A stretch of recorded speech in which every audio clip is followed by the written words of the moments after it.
Let's get started. Welcome to the Financial Purpose Podcast. All opinions expressed by me or guests of the podcast are solely our own opinions and do not reflect the opinion of Life Moves Wealth Management. This podcast is for informational purposes only and should not be relied upon for any investment decisions. Clients of Life Moves Wealth Management may maintain positions in the securities discussed in this podcast. Welcome back to the Financial Purpose Podcast. I am your host, Dale Shafer, and this is episode 97. We are inching so close to that 100th episode. I have no idea what I want to do to celebrate that, but I have some ideas. We'll see what comes up. But today, I want to do something kind of fun. This should be relatively, this is a takeaway episode, I should say. This is something you can do, you can implement, you can try, and it's a 10-minute wealth checkup. Now, it'll take me a little bit more than 10 minutes to go through each of these areas, but what I'm going to do with this episode is very simply give you 5 areas where you can do a 2-minute check-in. I'm going to tell you why it matters. I'm going to give you a quick test for how to check it. I'm going to give you a tip and then a next step for how you can keep moving forward or start making progress in each of those perspective areas. And then at the end, I'm also going to give you an additional resource that's another 10-minute resource that you can use. But the reason I want to do this is because it can be very natural to think that getting a financial checkup or understanding where you are financially or what's going on might mean that you have to have some complicated spreadsheets, or you might have to do some math with some calculators. You might have to spend hours and hours and hours with advisors and CPAs. But the truth is, you can get a snapshot of your financial health and really not a whole lot of time. And you can kind of think of this as like your financial pulse check. You know, if you're checking on your wrist or maybe here on your neck to kind of get a sense of your pulse, how you're doing, make sure that the heart is still beating and the blood's still pumping. It's not a full physical, but it does give you enough of a sense that things are at least moving forward, and you can get an overview of where you are, how you're feeling. Are things normal? Is your heart racing? Is your financial life racing?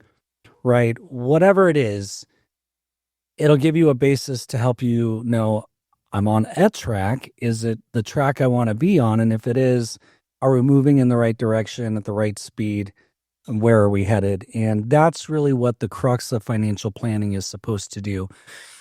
The reason I do this 10-minute checkup is because it used to take hours and hours for me to do a checkup for clients or a financial plan for clients. And then they would have to spend hours and hours with me to go through that information over multiple meetings or multiple reminders and things like that. And it's just too easy to kind of get lost in the details and to get tripped over some of the big words and the charts and the graphs and things like that. And that's why I've moved, for financial planning purposes, to a 1-page financial plan, so that way clients have one snapshot, a moment in time. Here's where things are now. Here's the direction we're going. Here's where we've been. Here's what we're going to do. That 1-page plan not only shows the report card, but it shows here are the goals we're working on over the next 12 to maybe 24 months. Here are the next steps that we need to take toward each of those goals so that we all have accountability. So I'm going to do this for you. If you're listening, You'll be able to do this. If you're watching, you'll be able to pick this up as well. Again, 5 things, 2 minutes each, why it matters, a quick test on how to check it, a tip for how to apply it, and then finally a next step, and then we'll go from there. So let's start with the first area to do your 10-minute wealth checkup. The first area is in Cashflow, and that's the pulse. I alluded to this at the start of the episode. It's like if you put your fingers right here at the kind of at the base of your jawline, or maybe here at the where your wrist and your hand meet, you should be able to check your pulse. And you'll get a good sense of, is my heartbeat normal? Are things racing? Is my blood pressure high?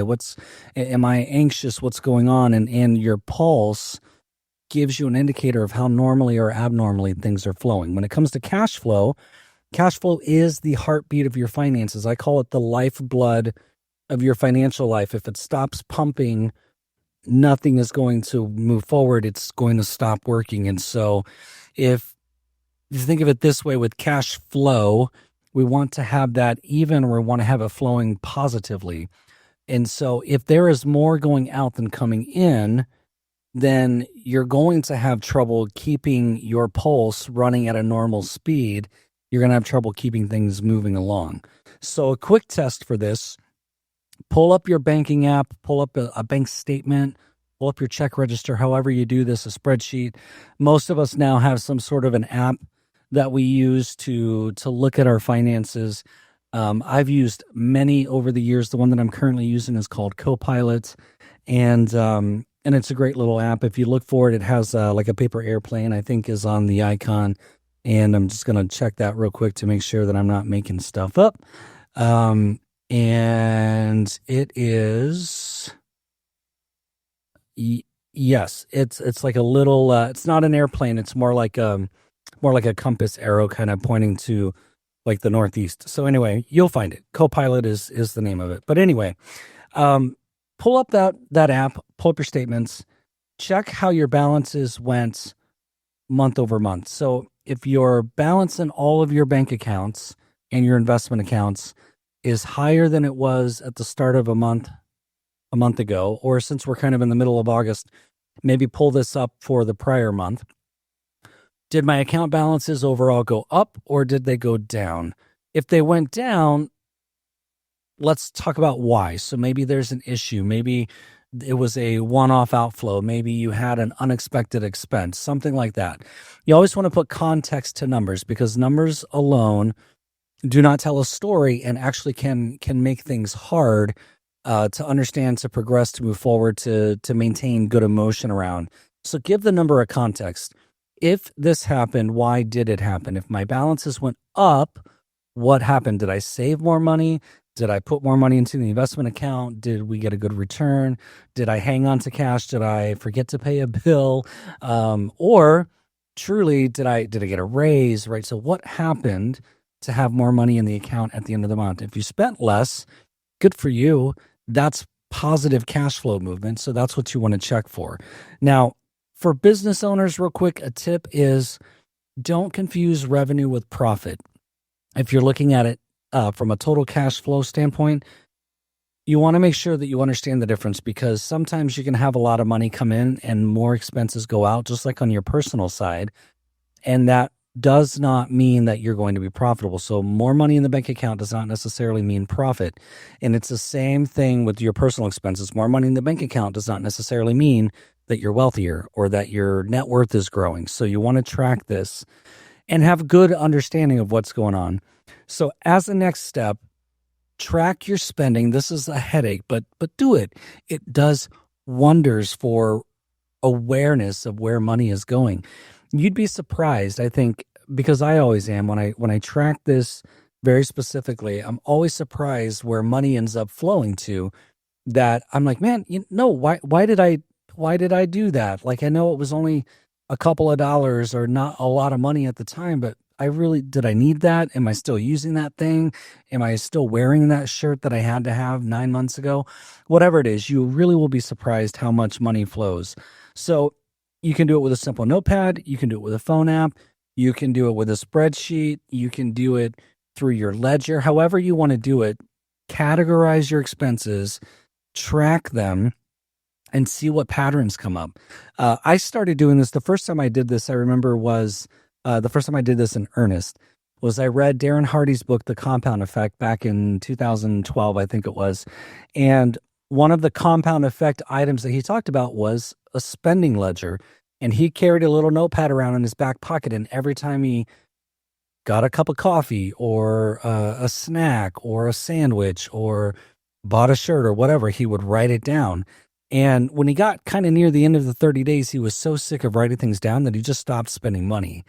And it was an awareness and kind of like it was a wake-up call for him that there's a lot of money that goes out that really needs to be tracked. By the way, this is an excellent way to track calories if you're trying to lose weight or consume less than you're putting out, right? So you're in a calorie deficit. If that's part of your health and wellness and diet plan, writing down what you put in your face every time you put something in your face, even including a piece of gum or a mint, really can be a big deal. I did this earlier this year, tracked everything. I used an app to track it.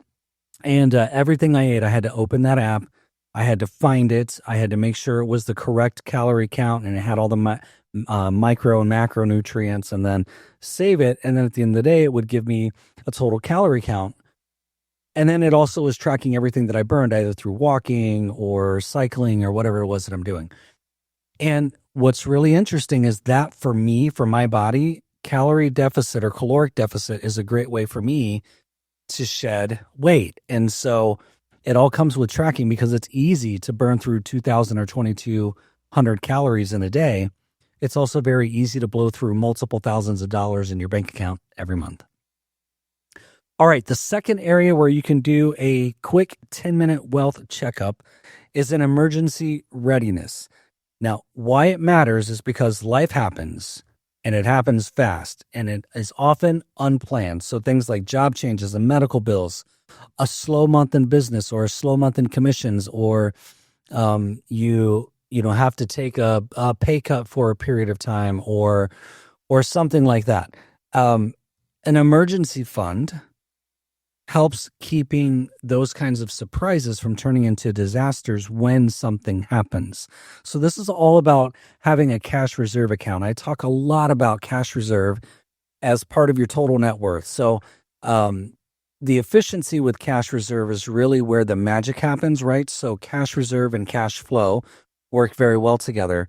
What you do with your cash reserve and how much is there is very much a strategy. And so your quick test on the strategy and where you stand with emergency readiness is look at your accounts, and anywhere that you have cash or possibly even non-retirement investments, see if you have 3 to maybe 6 months of your expenses covered. Now, that 3 to 6 months is a wide range because there's multiple factors. It depends on how stable your income is. It depends on what kind of expenses you have. It depends on how much money we're talking about. Because if your 3 to 6 months of expenses are $10 to $15 or $20,000, that's a decent amount to have sitting in cash reserve. And I would probably argue that we would want to have a good portion of that sitting in a higher yielding type account that's not at great risk, but does give you more than just the bank yield.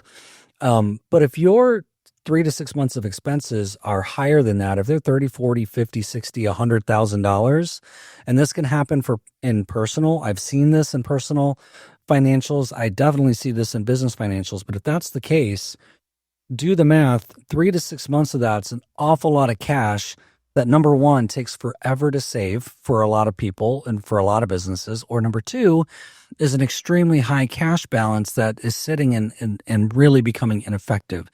So check for your cash reserve. It can be 3 to 6 months of your expenses. It can be a number, but whatever that number is and whatever that savings or set aside or emergency type account is, you want to make sure that you have something sitting there that can cover an unplanned expense. And sometimes I tell people to go back over the past year and look at what their most expensive or highest cost unplanned expense was. And often it's something like somebody had to go to the hospital, or it was a car repair, or we had to replace appliances or something like that. Find what that number is, and let's check that number and then maybe put a multiple on it. So if you had an unplanned expense of, let's say, $7,000 or $8,000, let's think about what it would mean for us to double that amount of money and have $16,000 sitting in the bank account, or 16 to 20 is kind of our target.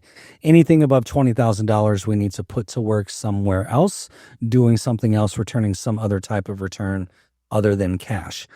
So, quick test. What do you have in cash reserve savings? Is that enough for an unplanned emergency?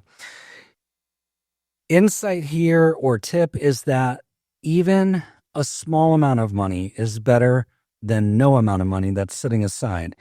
It's a buffer that keeps you from having to go swipe the credit card or borrow money or do things that really you don't want to have to do in the event of an emergency. This gives you some cushion so you can maintain control that over time you can rebuild, but it's very important to have something there. So Next step is if this is an area where you feel like you have a weakness financially, or you're not even really there, or you feel like you need to have just a little bit more sitting aside, make sure that you have a dedicated savings account that's set up for automatic transfers into that account. You can choose the period. You can choose it, weekly, biweekly, twice a month, monthly. Anything more than monthly is going to be a big chunk of money and might be harder for you to maintain. So try to keep the amount smaller by transferring more often if you can, based on how your cash flow works and how your payroll and your income works. But have something there, have it automatically set up so you don't think about it. So it just happens between your bank accounts. And then just get that started and let it run, and don't interrupt its progress.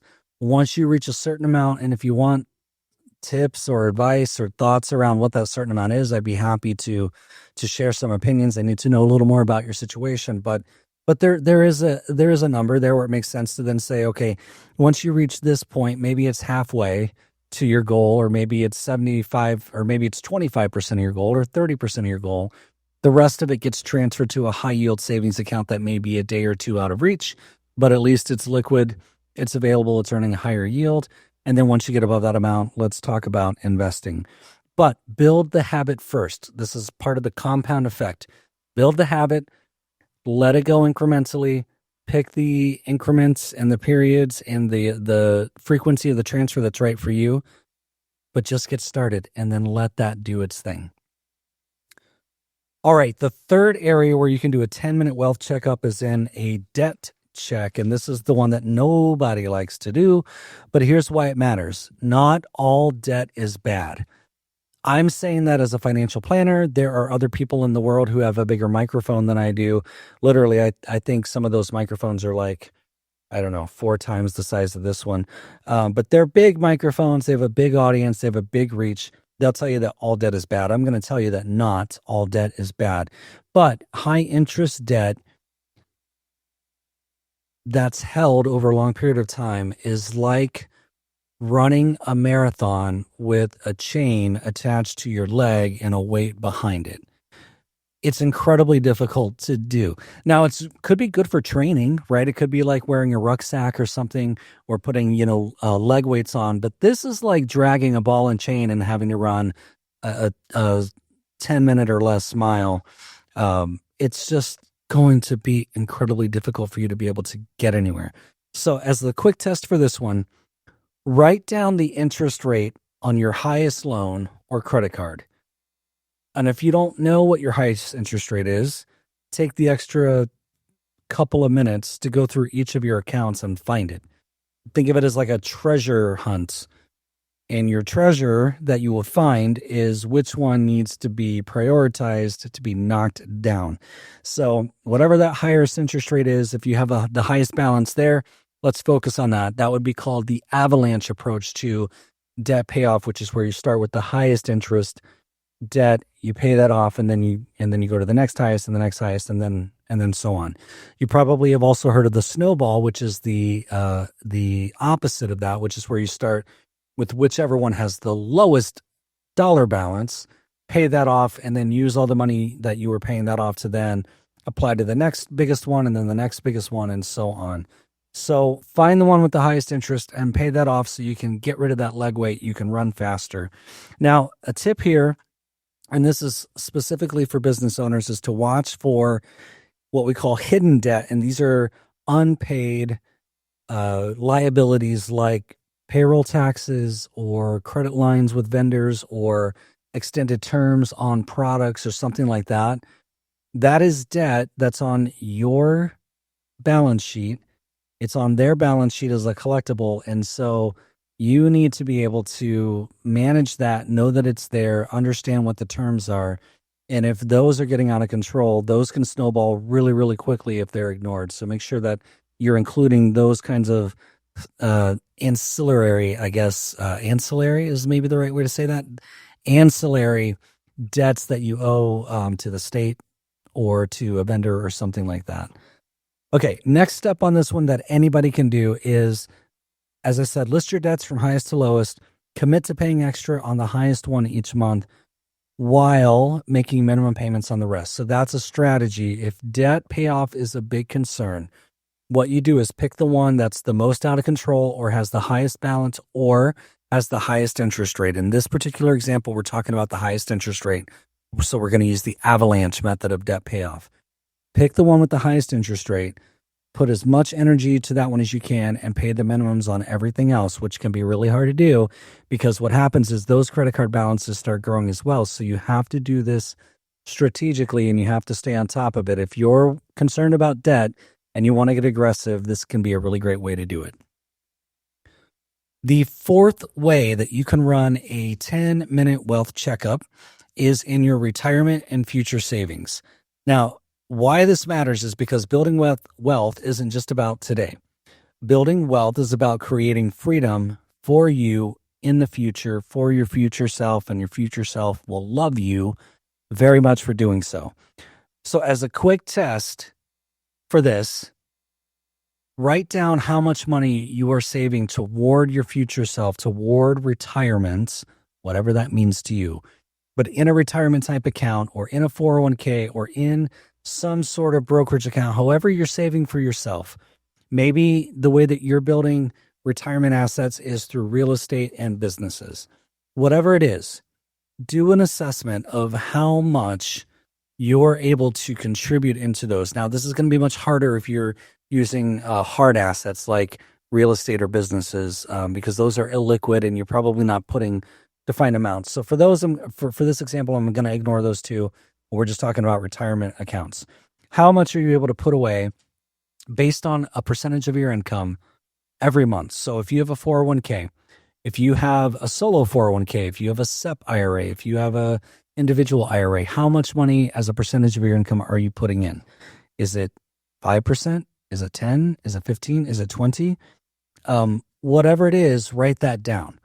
I will tell you as a financial planner, if you can save 10% or more of your income, you're going to have pretty good financial outcomes as long as you stay consistent and you're invested properly, you're getting a consistent rate of return, and there's some risk management in there.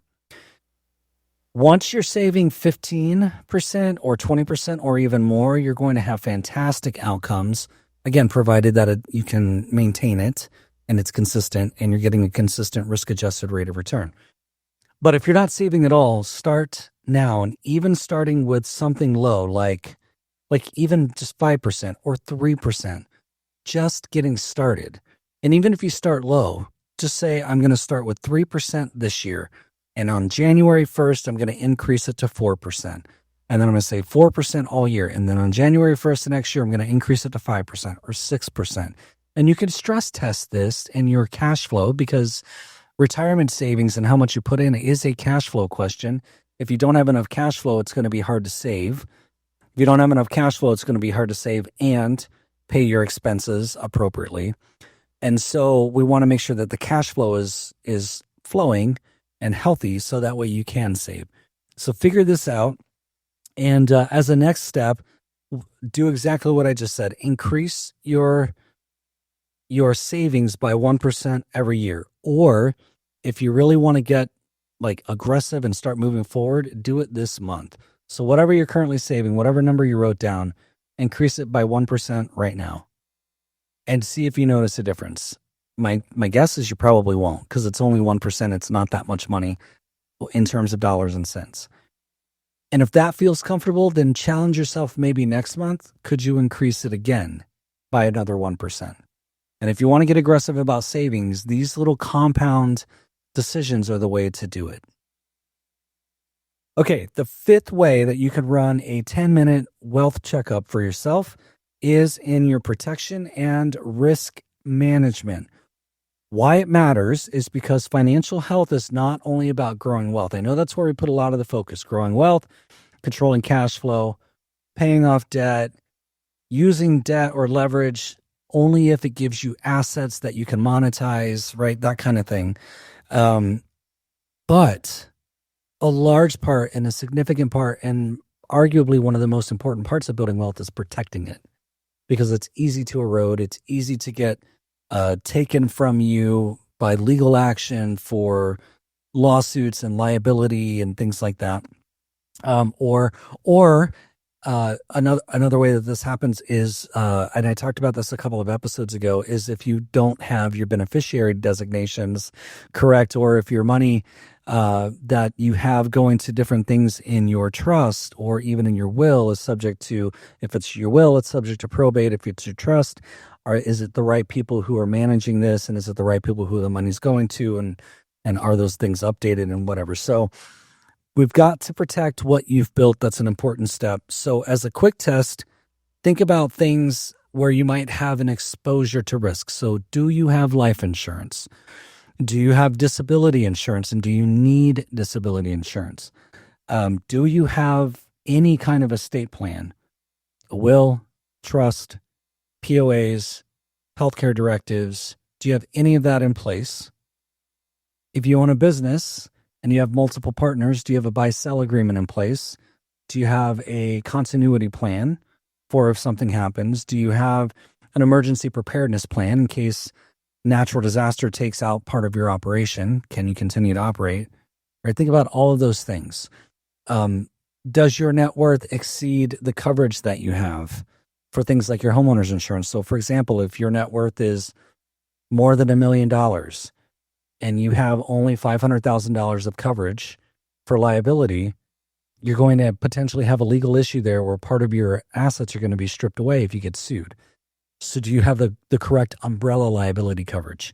So these are all the things that you want to think through and make sure that you have in place. And once you have all these things in place, make sure that you have the correct beneficiaries, especially if it's a life insurance policy and a disability policy. But then you also have the correct lost payees in place if it's homeowner's insurance or umbrella insurance or some other form of liability or errors and omissions insurance, things like that. So as a tip, if you wouldn't hand over your financial situation tomorrow with confidence to your spouse or your children or your business partners, you have a gap that needs to be addressed. So if you couldn't die today and know that everything would be taken care of and who would take care of it and that things would go, you probably need to have a conversation about your risk management. And I know that sounds like really, really heavy and like depressing as all get out, but these are the things that we have to think about when we're protecting your wealth. If you went to the hospital, if you had a surgery, if you were in an accident, if you passed away, would everything still function? Is everything lined up to where things would be taken care of? Would your spouse be okay? Would your kids be okay? Would your partners in business be okay? Would your clients be okay? And if not, what can we do to address that? So as a tip, if you wouldn't do that with confidence, let's get that addressed. And as a next step, review all the coverages, review all the beneficiaries, as I said. If you don't have an estate plan yet written, set time, at least with an estate planning attorney, to go through your situation, especially if you have a complex situation.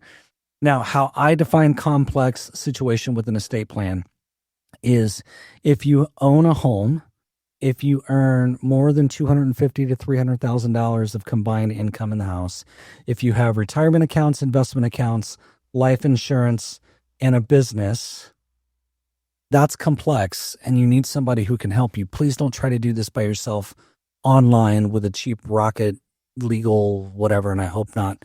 I'm not trying to get canceled or sued or infringe on anybody's whatever. Rocket legal, I don't know what it's called, but don't try to do it online by yourself.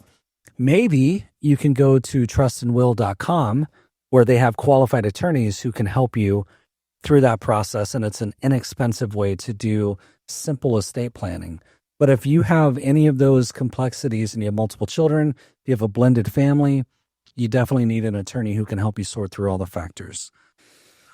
All right, that is it. Let me go back through the 5 simple checks that you can do in 10 minutes, 2 minutes each on these categories. The first one is in cash flow. How are you doing? Check the pulse. Second one is an emergency savings. How much do you have set in cash reserve in case something happens?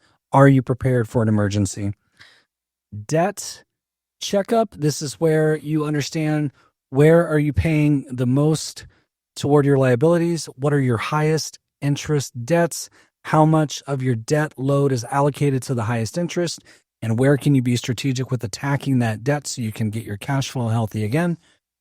Number 4, retirement and future savings. How much of your income as a percentage are you able to save for your future self? Is that a healthy number? Is that an effective number? Is that a number that your future self will thank you for later? And can you be strategic about increasing it either now or next month or at the start of the year? And then finally, number 5, protection and risk. What happens if something happens to you? Where does the money go? Who's going to control that? Who's going to help your family make sure that everything's taken care of? And this is very important. So none of what I just covered requires a spreadsheet. They're just honest answers. Maybe you write it down on a piece of paper. Maybe you take a quick look at your banking apps or your investment apps or whatever you're using. And then the best part about doing all of this exercise helps you understand areas where you can improve. It identifies gaps in your wealth management process and your wealth building process and your wealth health process. It may even identify areas where you want to have a conversation with somebody. And so as a challenge, set a timer, set it for 10 minutes, and go through these 5 things and see how well you do. See if you can run through this checkup. See if I'm making it up and just like out of my mind that it only takes 10 minutes. It should take you about 2 minutes to think through each of these areas. Maybe the first time you do it a little bit longer because maybe you're not in front of this information and you don't really think about this stuff all the time and you don't have it handy. But I want you to go through each of these 5 areas. Again, just to give it to you one more time: cash flow, emergency savings, debt, retirement and future savings, and then your protection and risk. Go through each of those areas and pick one of the next steps that I discussed and commit to doing it within the next 7 days. So use the compound effect, use writing things down to your advantage to make things start moving in your direction, in your favor, on purpose, with a purpose for you. Now, if you want to take the next step and you want to get somebody to give you some professional guidance on your 10-minute wealth checkup, go to lifemoveswealth.com. On the homepage, about the middle of the page, you'll see a green button with white text, and it says, "Get your 10-minute wealth checkup." Click that button. It will take you about 10 minutes to fill out all the information. All you're going to do here is basically it's going to walk you through a tool that helps you start to connect your accounts or input information about those accounts' balances primarily, and then your income and your spending. And it's going to start to populate a dashboard. Now, once you start that process, I will get a notification. I will reach out to you. And when you're finished, then I will have enough information to be able to have a good and guided conversation with you. It's going to give us a financial health dashboard. It's going to cover 11 or 12, if you're a business owner, areas of financial health where we may want to put some focus. It'll help us prioritize things in your financial life that are important. So if you've done this 10-minute check based on these 5 areas and you're curious about what your priorities are going to be, it's going to show up on this dashboard and we can have that conversation. It will allow me to produce a 1-page financial plan for you, which will give you some, again, snapshot of where you are. You're going to identify what goals are important to you. You're going to identify some next steps. We'll even go as far as to write your statement of financial purpose, which will drive your financial health. So that way you know how to test your financial decisions. And this is all going to give you clear direction to help you stay on track and know that you're on track. And if you want to continue that guidance, then we can talk about ongoing financial planning and investment management and all the things that I do for clients at Life Moves Wealth. And if you're a business owner, we'll also talk about the business financial health program, the BOSS method, which is the process I use for business financial planning. And we can do all of that together. But just go to lifemoveswealth.com, click that, start my wealth checkup is what it says. And we'll get that going for you and see what we can do to help you start to move your wealth in a positive direction if you have some questions about it, or continue to move your wealth in a positive direction if you want just a little bit more focus and a little bit more guidance on what you're working through. So that's it. If you want to talk through any of this, please go to lifemoveswealth.com and click the schedule time with me button, or you can always shoot an email to info@lifemoveswealth.com and just say schedule request, and I'll send you that calendar link and we'll get together. So that's what I have for you. I hope this 10-minute checkup has been helpful. Until the next episode, go be a boss. Take care of yourself. See ya. Thanks for listening to this episode. Be sure to like, subscribe, and share. To learn more about your financial purpose, visit lifemoveswealth.com.